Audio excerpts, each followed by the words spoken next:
رمضان کے راتوں میں ہر روز اللہ تعالیٰ جنت کو مزید خوبصورت بناتے ہیں. پھر جنت سے خطاب کر کے اللہ تعالیٰ کہتے ہیں میرے نیک بندے اس مہینے میں اپنے گناہوں کی معافی مانگ کر اور مجھے راضی کر کے تیرے پاس آئیں گے, میں ان کے لیے جنت سجا رہا ہوں. تو آپ یہاں بھاگ دوڑ کر رہے ہیں اور اللہ تعالیٰ وہاں آپ کے لیے جنت کو سجا اور سنوار رہے ہیں. اس لیے اگر اس مہینے میں تھوڑے سے گھر اگنور ہو جائیں, ذرا سی اگر ڈسٹنگ میں کمی آ جائے, فرش چمکنے سے رہ جائیں, یا بہت اعلیٰ درجے کے سیٹ اپ نہ ہو سکے, کوئی بات نہیں. اس مہینے میں جو رحمتوں کے دروازے کھل رہے ہیں ان سے بھرپور فائدہ اٹھائیے. پھر اسی طرح رمضان کی آخری رات میں روزے داروں کی بخشش کر دی جاتی ہے اگر انہوں نے صحیح معنی میں روزے رکھے ہوں. جب تک روزہ افطار نہیں کیا جاتا فرشتے روزہ داروں کے حق میں دعائیں کرتے رہتے ہیں. روزہ دار کے منہ کی خوشبو یعنی وہ جو بساند آتی ہے اللہ کے ہاں کستوری کی خوشبو سے زیادہ پاکیزہ اور خوشگوار ہے. یہ اس مہینے کی خاص خصوصیات ہیں. تو جیسا میں نے پہلے بھی کہا, اب میں خلاصہ کروں گی ان باتوں کا. سب سے پہلا کام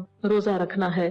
نبی صلی اللہ علیہ وسلم نے فرمایا انسان جو بھی نیک عمل کرتا ہے اس کا اجر اسے 1 سے 10 سے 700 گنا تک ملتا ہے. ہر نیکی کا 10 گنا اجر اور 700 گنا. لیکن روزے کے بارے میں اللہ تعالیٰ فرماتا ہے یہ عمل چونکہ خالص میرے لیے ہے اس لیے میں ہی اس کی جزا دوں گا. یعنی قیامت کے دن انسان کو بطور خاص اجر دیا جائے گا. آپ دیکھیں کہ اگر کوئی چیز آپ کو جب مل رہی ہے اور آپ کو پہلے سے پتا ہو کہ یہ ملنے والی ہے تو اس پہ ایسا مزہ نہیں آتا. لیکن روزے کی جزا بھی اللہ تعالیٰ نے اتنی چھپا کر رکھی ہے کہ بتایا ہی نہیں. خاص سرپرائز ملے گا قیامت کے دن روزہ داروں کو جنہوں نے اللہ کی خوشی کے لیے رکھا ہوگا. کیوں؟ اس لیے کہ روزہ بھی ایک چھپی ہوئی عبادت ہے نا. کسی کو کیا پتا ہم روزے سے ہیں یا ہم بھی چھپا کے رکھتے ہیں اس عبادت کو, اور اللہ تعالیٰ اس کا اجر بھی چھپا کے رکھے ہوئے ہیں. اللہ تعالیٰ فرماتے روزہ دار میری خاطر اپنی جنسی خواہش کھانا اور پینا چھوڑتا ہے. آپ صلی اللہ علیہ وسلم نے فرمایا روزے دار کے لیے 2 خوشیاں ہیں. ایک خوشی اسے روزہ کھولتے وقت حاصل ہوتی ہے, دوسری اس وقت حاصل ہوگی جب وہ اپنے رب سے ملے گا. روزے دار کے منہ کی بو اللہ کے ہاں کستوری کی خوشبو سے زیادہ پاکیزہ ہے. پھر اسی طرح روزے کی حالت میں قیام اللیل رات کی عبادت کا اہتمام اور اس میں خاص طور پر دعائیں. تیسرا کام صدقہ و خیرات. یہ اس کا ذکر ابھی تک نہیں ہوا تھا. صدقہ و خیرات کا دائرہ بہت وسیع ہے. رمضان کے دنوں میں نبی صلی اللہ علیہ وسلم کا کیا حال ہوتا تھا؟ حضرت ابن عباس کہتے ہیں رسول اللہ صلی اللہ علیہ وسلم بھلائی کے کاموں میں سب سے زیادہ سخاوت کرنے والے تھے, اور آپ کی سب سے زیادہ سخاوت رمضان کے مہینے میں ہوتی تھی. رمضان میں سب سے زیادہ سخی ہوتے تھے. اسی مہینے میں آپ سے جبریل جب ملتے تو آپ کی سخاوت اتنی زیادہ اور اس طرح ہوتی جیسے تیز ہوا ہوتی ہے, بلکہ اس سے بھی زیادہ. آپ دیکھیں کہ تیز ہوا چلتی ہے نا, ہر کونے خدرے میں پہنچ جاتی. تو اتنی سخاوت کہ ہر ایک کو فائدہ پہنچے, امیر غریب رشتہ دار دوست احباب سب کو کچھ نہ کچھ عطا ہو. اور یاد رکھیں کہ روزے کی حالت میں جب صدقہ ہوتا ہے تو جو نفل ہم ادا کرتے ہیں وہ فرض کا اجر پاتا ہے, اور جو فرض ادا کرتے ہیں وہ 70 فرض کے برابر ہوتا ہے. اس لیے اگر انسان اپنی زکوٰۃ یا کوئی بھی صدقات نکالتا ہے اس مہینے میں تو اس کا اجر کئی گنا زیادہ ہے. اس کے علاوہ روزہ افطار کرانے پر جو آپ خرچ کریں گے اس کا بھی اجر کئی گنا ہے. پھر اسی طرح نیکی کے کام میں مثلاً آپ اپنے گھر سے یہاں تک آ رہے ہیں, گاڑی کا جو پیٹرول لگا رہے ہیں, یا آپ کسی کو بٹھا کے لا رہے ہیں, یا آپ کسی کا کرایہ دے رہے ہیں, یا آپ کسی کو کوئی پڑھنے کی چیز, سننے کی کیسٹ, کوئی بھی چیز آپ خرید کر دے رہے ہیں, تو اس میں کیا ہوگا کہ اس کا بھی آپ کو اجر و ثواب ملے گا, اور یہ عام دنوں کی نسبت کئی گنا رمضان میں زیادہ ہو جائے گا. اسی طرح فقراء, یتیموں, مسکینوں, ضرورت مندوں کو بھی نہیں بھولنا چاہیے. اور اسی لیے ہم سمجھتے ہیں کہ اللہ تعالیٰ نے جو کفارہ رکھا 60 مسکینوں کو کھانا کھلانا, یہ اسی لیے ہے. اور ویسے بھی روزے میں جب انسان خود بھوکا ہوتا ہے تو انسان سوچتا ہے کہ ہائے جو بھوکے ہیں وہ کیسے گزارا کرتے ہوں گے, تو ان کا خیال آتا ہے. اس خیال کو جانے نہ دیجیے, اس لیے غریبوں کے کھانے پینے اور ان کی ضرورت کا بھی خاص اہتمام کیجیے. پھر اسی طرح آپ دیکھتے ہیں کہ کثرت تلاوت, قرآن پاک کی تلاوت. پہلا روزہ رکھنا, دوسرا قیام اللیل, تیسرا صدقہ و خیرات, چوتھا قرآن سے شغف. کوشش کیجیے کہ صبح سحری کے وقت کچھ نہ کچھ بلند آواز میں قرآن کی تلاوت ہو. بلند آواز میں جب آپ کی زبان بول رہی ہے اور کان سن رہے ہیں اور دل محسوس کر رہے ہوں, اس کی تلاوت آپ کے دلوں کو خاص طور پہ نرم کرے گی. اچھا تو ہے کہ ایک پارہ پڑھ لیں تاکہ پورے رمضان میں ختم ہو جائے, لیکن اگر نہ کر سکے تو جتنا میسر آئے, کیونکہ قرآن پاک پڑھنے کی کوئی لمٹ نہیں. ہاں یہ کہا جاتا ہے کہ کم سے کم 3 دن میں پڑھنا چاہیے, لیکن وہ لوگ جو بہت قرآن کو سمجھنے والے ہیں وہ 3 سے بھی کم میں اگر پڑھ لیں تو کوئی گناہ کی بات نہیں. لیکن جو پڑھیں کوشش کریں کہ وہ دل پر بھی اترے, صرف زبان کی ایکسرسائز نہ ہو. ہر حرف پڑھنے کا 10 گنا اجر ہے, سمجھ کے پڑھنے کا کئی گنا زیادہ بڑھ جائے گا. پھر اسی طرح یہ ہے کہ قرآن پڑھتے وقت دل کے اندر اللہ کی محبت ہونی چاہیے. یہ ہم علم کسی کے مقابلے کے لیے، کسی کو نیچا دکھانے کے لیے یا کسی اور نیت سے حاصل نہیں کریں گے. یہ اس لیے کہ ہمارے دل اللہ کی محبت میں اور سرشار ہو جائیں اور ہمارے لیے اطاعت کا راستہ آسان ہو جائے. کچھ لوگ قرآن پڑھنے میں ڈرتے ہیں، وہ کہتے ہیں ہائے اگر پڑھ لیا تو ہمیں عمل کرنا پڑ جائے گا، اور وہ نہیں ہم سے ہوتا، اس لیے بہتر ہے نہ پڑھو. بات یہ کہ بالکل ہی ایسے ہی ایک طالب علم کی بات ہے کہ جیسے ایک طالب علم کسی اسکول میں داخلہ نہ لے کہ اگر میں نے داخلہ لے لیا تو پڑھنا پڑے گا اور پڑھ میں سکتا نہیں اس لیے میں جاہل ہی بھلا. کیا ہم دنیا کے معاملے میں یہ کرتے ہیں؟ آپ اپنے بچوں کو گھر بٹھائے ہوئے ہیں کہ ہائے بیچاروں کی شامت آ جائے گی، اسکول میں پڑھیں گے، ہوم ورک کریں گے، اتنی فیسیں دیں گے، گاڑیوں میں اتنی دور دور تک جائیں گے، تھکیں گے، بھوکے ہوں گے، پیاسے ہوں گے. کتنا ظلم ڈھا رہے ہیں، بٹھاؤ ان کو گھر میں، کیوں ان کو مشقت میں ڈالا ہے؟ اور بیچارے پڑھ لیں گے، جتنا پڑھیں گے اتنا ہی ان کو کام زیادہ کرنا پڑے گا، کیونکہ جتنی زیادہ پڑھائی ہوتی ہے، مثلا کوئی پی ایچ ڈی کر رہا ہے تو اتنا ہی ذہنی کام پھر بعد میں اور کرنا پڑے گا. کیا ضرورت ہے تھکنے کی؟ بہتر ہے جاہل ہی رہے. اچھا ہے، آرام تو کریں گے زندگی میں. تو کیا جاہل رہنے سے آرام ہو سکتا ہے؟ کبھی نہیں ہو. یاد رکھیے، قرآن سے جہالت جنت کے راستے میں رکاوٹ ہو سکتی، قرآن سے لا علمی اللہ کی رضا سے اور اللہ کے قرب سے دوری ہو سکتی ہے. یہ قرآن آپ کی مدد کے لیے آیا ہے کہ آپ اللہ کے قریب آسانی سے ہو جائیں. یہ قرآن آپ کو اللہ کی رضا حاصل کرنے میں مدد دے گا. اس لیے ڈرتے ہوئے نہ پڑھیے، شوق سے پڑھیے. آپ دیکھیں گے کہ جب آپ سنتے جائیں گے اور پڑھتے جائیں گے تو وہ کام بھی کرنے کی قوت ملے گی جو آپ اب تک نہ کر سکے. آپ کے اندر اتنا جذبہ بھر جائے گا. کہتے ہیں نا جب جو چیز بہت زیادہ اندر آ جاتی ہے وہ پھٹ پڑتی ہے، پھر تو جو بہت اللہ کی محبت اندر آتی ہے سارے بیریئر ہٹنے لگتے ہیں اور انسان سوچتا ہے کیوں اب تک میں اللہ کی خوشی کے لیے یہ نہ کر سکا، آج سے میں یہ کر رہی ہوں، آج سے میں یہ کر. آپ ایک مضبوط اور ایک بہترین انسان بننے کے لیے اس قرآن کو اپنا مددگار پائیں گے. اس لیے کوئی بھی اس سے نہ ڈرے، بلکہ وہ لوگ جو آج ڈر کے مارے نہیں آئے کہ ہمیں کہیں سن کر کچھ کرنا نہ پڑے، ان کو بھی بتائیے کہ جب سن کے کریں گے تو وقت تو اچھے کام میں گزرے گا، ورنہ ویسے بھی گزر جائے. اگر ہم نہیں کریں گے، مثلاً اگر آپ آج یہاں نہ آتے، کیا آپ کا یہ وقت بچ جاتا؟ یہ تو گزر جاتا. کسی بھی کام میں آپ سوچئے کہاں گزرتا. شاید اس جگہ پر آپ اتنا کچھ تازہ نہ کر سکتے اپنے دل کو جتنا آپ یہاں آ کر تھوڑی دیر میں ساری چیزیں دہرا کر ایک شعوری طور پر رمضان کے اندر داخل ہونے میں آپ کو مدد ملے گی. آپ دیکھیں گے روزے تو آپ نے ویسے بھی رکھنے تھے، لیکن انشاءاللہ اب جو روزے رکھیں گے اس میں آپ کی دل کی محبت اور نیت اور شعور اور نیکیوں کی طرف بڑھنے کی خواہش ہوگی. تو یہی آپ کا رمضان کئی گنا نیکی اور اجر و ثواب میں اضافے کا سبب بن جائے گا. تو یاد رکھیے قرآن ڈرنے کی چیز نہیں. قرآن تو آپ کا مددگار ہے، آپ کا ساتھی ہے، آپ کا دوست ہے، صرف دنیا میں نہیں قبر میں بھی. صحیح حدیث میں یہ بات آتی ہے کہ جو شخص قرآن کے ساتھ شغف رکھتا ہے مرنے کے بعد قبر کے اندر ایک خوبصورت انسان کی شکل میں انسان کا دل بہلائے گا اور اس کو مانوس کرے گا. یعنی ہم دعا مانگتے نا اللہم آنس وحشتی فی قبری، اے اللہ میری قبر کی وحشت مجھ سے مانوس کر دے. تو وہ وحشت قبر کے اندر تنہائی نہ رہے گی، قرآن ایک دوست کی شکل میں آپ کے ساتھ ہوگا. آپ اس سے بھاگتے ہیں. قرآن پاک میں اللہ تعالیٰ خود فرماتے ہیں افبہذا الحدیث انتم مدہنون، کیا اس کتاب، اس بات، اس کلام کے ساتھ تم بے نیازی برتتے ہو؟ انشاءاللہ جہاں آئے گی وہاں میں آپ کی توجہ دلاؤں گی کہ اللہ تعالیٰ پہلے قرآن پاک کی عظیم صفات بیان کرتے ہیں، اس کی خوبی اور اس کی وجہ، پھر کہتے ہیں تم اس سے منہ موڑ کے جا رہے ہیں، این تذہبون، کہاں جا رہے ہو، کیوں جا رہے ہو، اس کو چھوڑو گے. افبہذا الحدیث انتم مدہنون، اس کتاب کے ساتھ لاپرواہی برتو گے؟ نہیں، ہمیں کسی بھی قیمت پر اس وقت کو نکالنا ہے، خاص کرنا ہے. صرف اپنے لیے نہیں، اپنی بچیوں کے لیے، اپنی دوستوں کے لیے، جو لوگ نہیں پہنچے اور ڈر رہے ہیں، جھجک رہے، ان کو بھی پکڑ کے لانا ہے تاکہ ساتھ ساتھ یہ سفر ہو. جب ان کے ساتھ ساتھ یہ سفر ہوگا تو بعد میں عمل میں بھی ساتھ ساتھ آسانی رہے گی انشاءاللہ.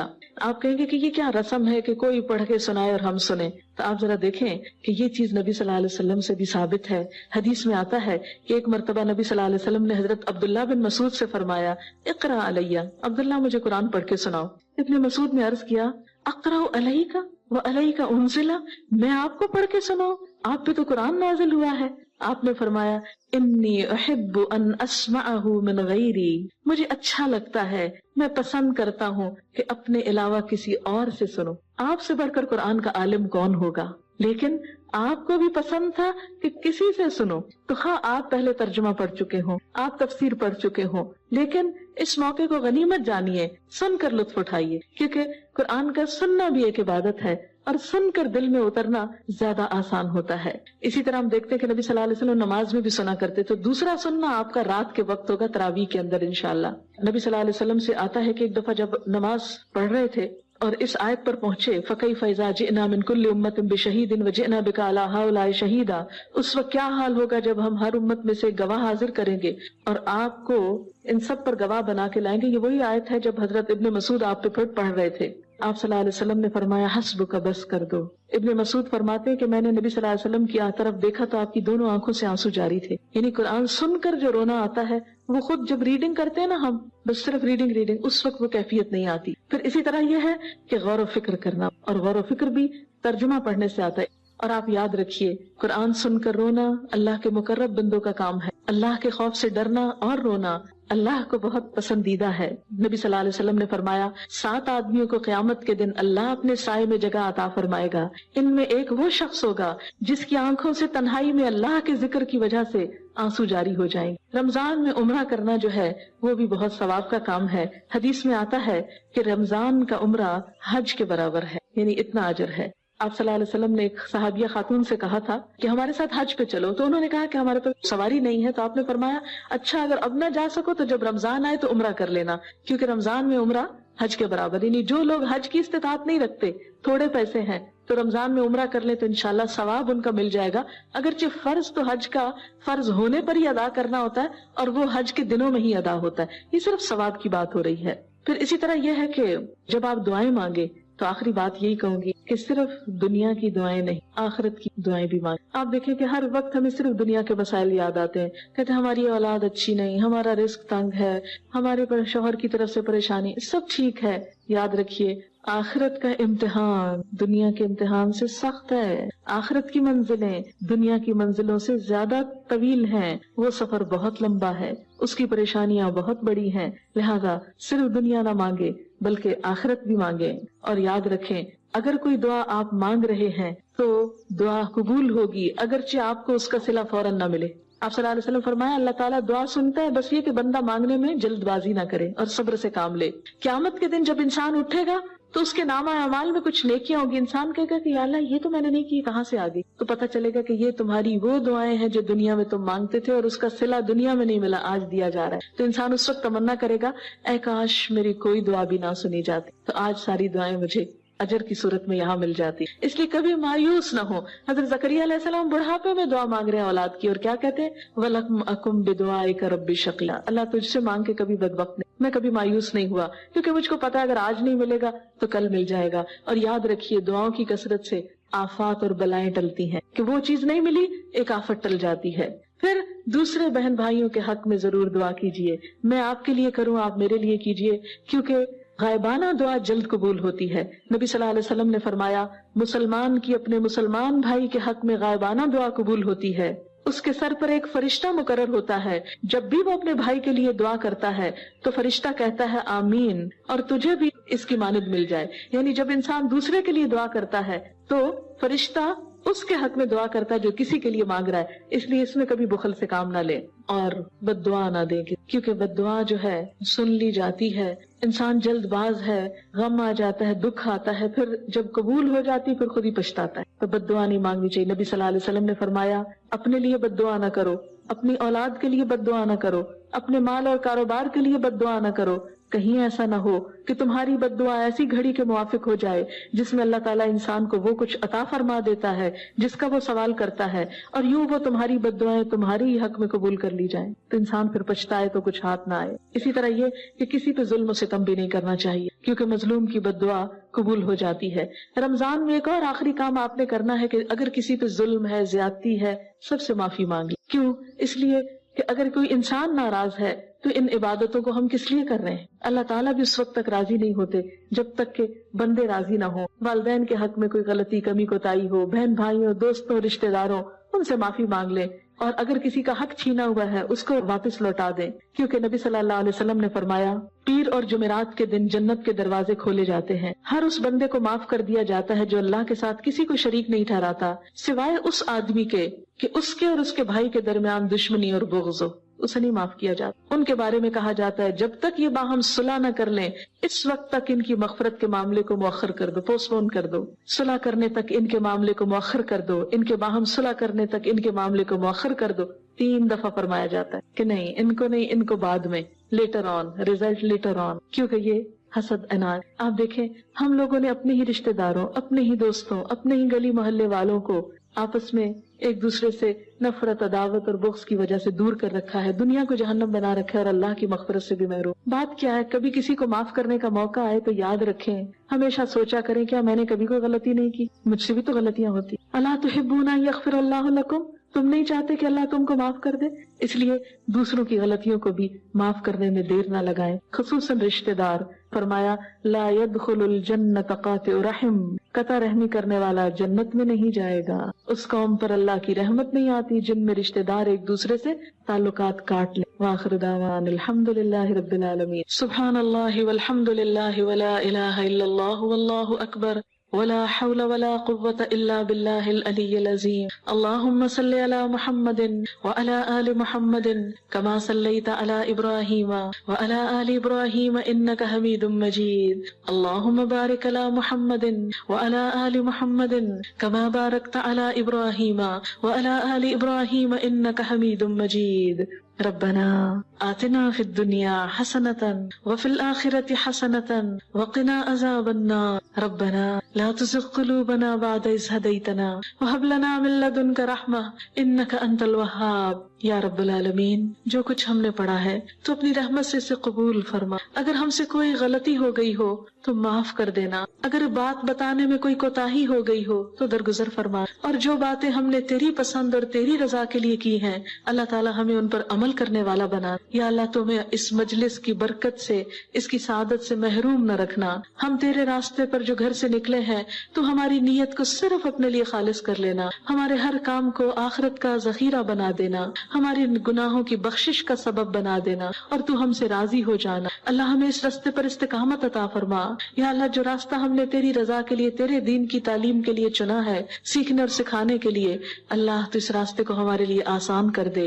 یا اللہ تو ہمیں ہماری ہر برائی اور ہر برے عیب سے ہمیں نجات عطا فرما، ہماری اولادوں کو ہماری آنکھوں کی ٹھنڈک بنا، ہمارے بچوں کو، ہمارے شوہروں کو ہمارے اس کام میں ہمارا مددگار بنا۔ یا اللہ تو ہماری ساری مشکلات کو آسان کر دے، سب بیماروں کو صحت دے، سب دکھی لوگوں کے دکھ دور فرما، اس قرآن اور اس رمضان کو سب کی آنکھوں کی ٹھنڈک بنا اور ہمارے سینوں کو کھول دے، اپنے دین کا پیغام سمجھنے کی توفیق دے، ان راستوں کو آسان کر دے، ہمارا ایک ایک قدم فی سبیل اللہ کر دے، اور ہماری اس کوشش کو قبولیت کا درجہ عطا فرما دے۔ ربنا تقبل منا انک انت السمیع العلیم وتب علینا انک انت التواب الرحیم، وصلی اللہ تعالی علی خیر خلقہ محمد وعلى آلہ واصحابہ واہل بیتہ اجمعین برحمتک یا ارحم الراحمین۔ الہی آمین۔ سبحانک اللہم وبحمدک نشہد ان لا الہ الا انت نستغفرک ونتوب الیک۔ والسلام علیکم ورحمۃ اللہ وبرکاتہ۔